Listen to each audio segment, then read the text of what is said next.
Halo semua, saya Serina dari kelas 2 Fonsafikni Fakultas Hukum Universitas Asahan dengan NPM 2304-1007. Di sini saya akan memaparkan materi dari mata kuliah Digital Society yang diampu oleh Bapak Diki Abdillah STMkom dan saya mengambil materi berjudul Internet of Things atau IoT. Pertama-tama, apa sih Internet of Things itu?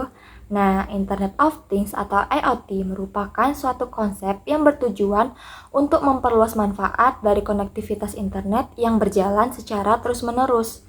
Internet of Things bisa dimanfaatkan pada gedung untuk mengendalikan peralatan elektronik seperti lampu ruangan yang dapat dioperasikan dari jarak jauh melalui komputer, dan tidak dapat dipungkiri, kemajuan teknologi yang sedemikian cepat harus bisa dimanfaatkan, dipelajari, serta diterapkan dalam kehidupan sehari-hari kita.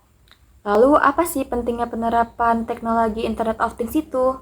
Nah, dahulu teknologi IoT sering dianggap sebagai konsep teknologi tingkat tinggi, sehingga diyakini bahwa hanya bisa diimplementasikan dan digunakan oleh perusahaan besar saja. Konsep ini dianggap tidak memiliki tempat dalam kehidupan orang biasa. Namun demikian, suka atau tidak, dalam beberapa tahun terakhir, IoT telah berhasil masuk dalam berbagai aspek kehidupan sehari-hari kita. Bahkan, sampai pada titik di mana mereka yang cenderung tidak melek secara teknologi mulai merasakan kenyamanan maupun manfaat yang ditawarkan oleh IoT. Lalu di sini ada landasan teori dari Internet of Things. Awalnya, Internet of Things pertama kali dimunculkan oleh Kevin Aston pada tahun 1999 di salah satu presentasinya. Kini banyak perusahaan besar mulai mendalami Internet of Things, seperti Intel, Microsoft, Oracle, dan lain sebagainya. Banyak yang memprediksi bahwa pengaruh Internet of Things adalah the next big thing di dunia teknologi informasi. Hal ini karena IoT menawarkan banyak potensi yang bisa digali. Contoh sederhananya yaitu kulkas yang dapat memberitahukan kepada pemiliknya via SMS atau email tentang makanan dan minuman apa saja yang sudah habis harus di stok lagi. Lalu, apa sih tujuan Internet of Things itu? Nah, tujuan singkatnya yaitu memudahkan kehidupan sehari-hari kita dengan koneksi internet, memungkinkan perangkat untuk mengumpulkan dan menganalisis data secara otomatis, untuk melakukan perintah secara otomatis juga, serta memudahkan pengambilan keputusan dalam aktivitas bisnis dengan mengumpulkan berbagai data. Lalu bagaimana sih cara kerja Internet of Things itu?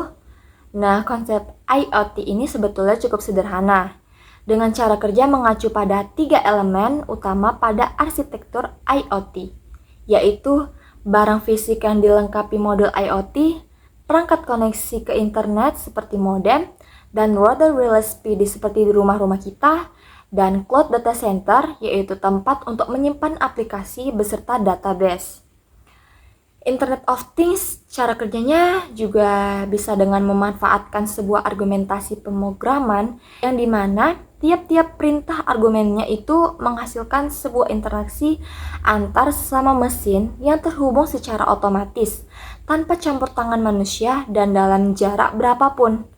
Internetlah yang menjadi penghubung di antara kedua mesin tersebut. Sementara manusia hanya bertugas sebagai pengatur dan pengawas bekerjanya alat tersebut secara langsung. Lalu di sini ada komponen-komponen Internet of Things dalam menjalankan fungsinya. Apa aja sih? Nah, yang pertama, Artificial Intelligence. Artificial Intelligence atau yang akrab disebut dengan AI merupakan salah satu contoh Internet of Things. AI adalah teknologi terbarukan dalam hal kecerdasan buatan yang saat ini menjadi bidang paling dibutuhkan. AI berperan dalam operasi sebuah sistem, di mana keberadaan AI memungkinkan suatu sistem dapat menjalankan operasi tanpa menunggu atau menerima perintah terlebih dahulu. Dalam artian, kinerja AI untuk mendorong fungsi tertentu dengan sendirinya. Bahkan, proses identifikasi dapat dilakukan tanpa bantuan perintah dari manusia. Nah, untuk kalian pasti tidak asing lagi dengan kata AI, Apalagi untuk mahasiswa seperti kita pasti 80% dari kita menggunakan teknologi AI ini. Lalu yang kedua, sensor.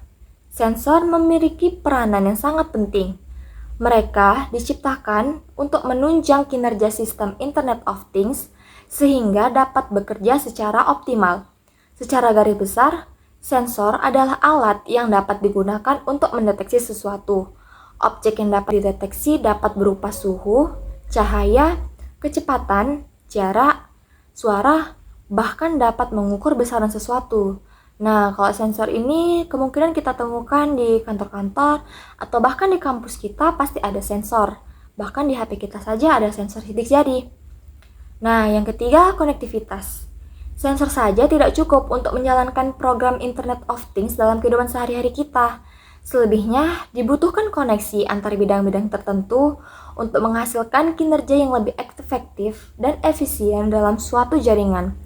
Konektivitas memberikan jalan bagi semua perangkat Internet of Things sehingga dapat menjalankan fungsinya masing-masing.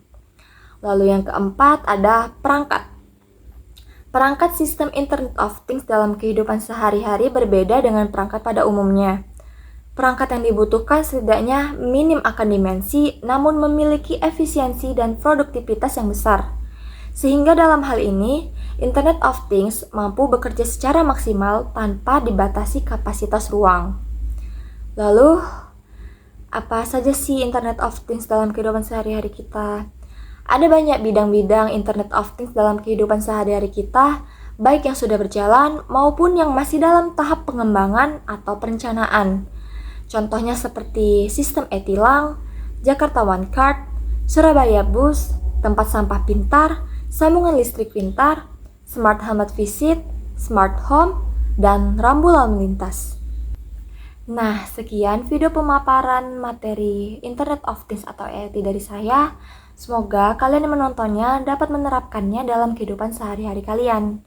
Anyway, materi ini saya ambil dari e-book yang berjudul Internet of Things, Solusi untuk Banyak Bidang, dan juga jurnal online yang berjudul Internet of Things, Sistem Pengendalian Lampu menggunakan Raspberry Pi berbasis mobile. Baiklah, terima kasih telah menontonnya. Semoga kalian dapat mengerti apa yang saya paparkan tadi. Terima kasih.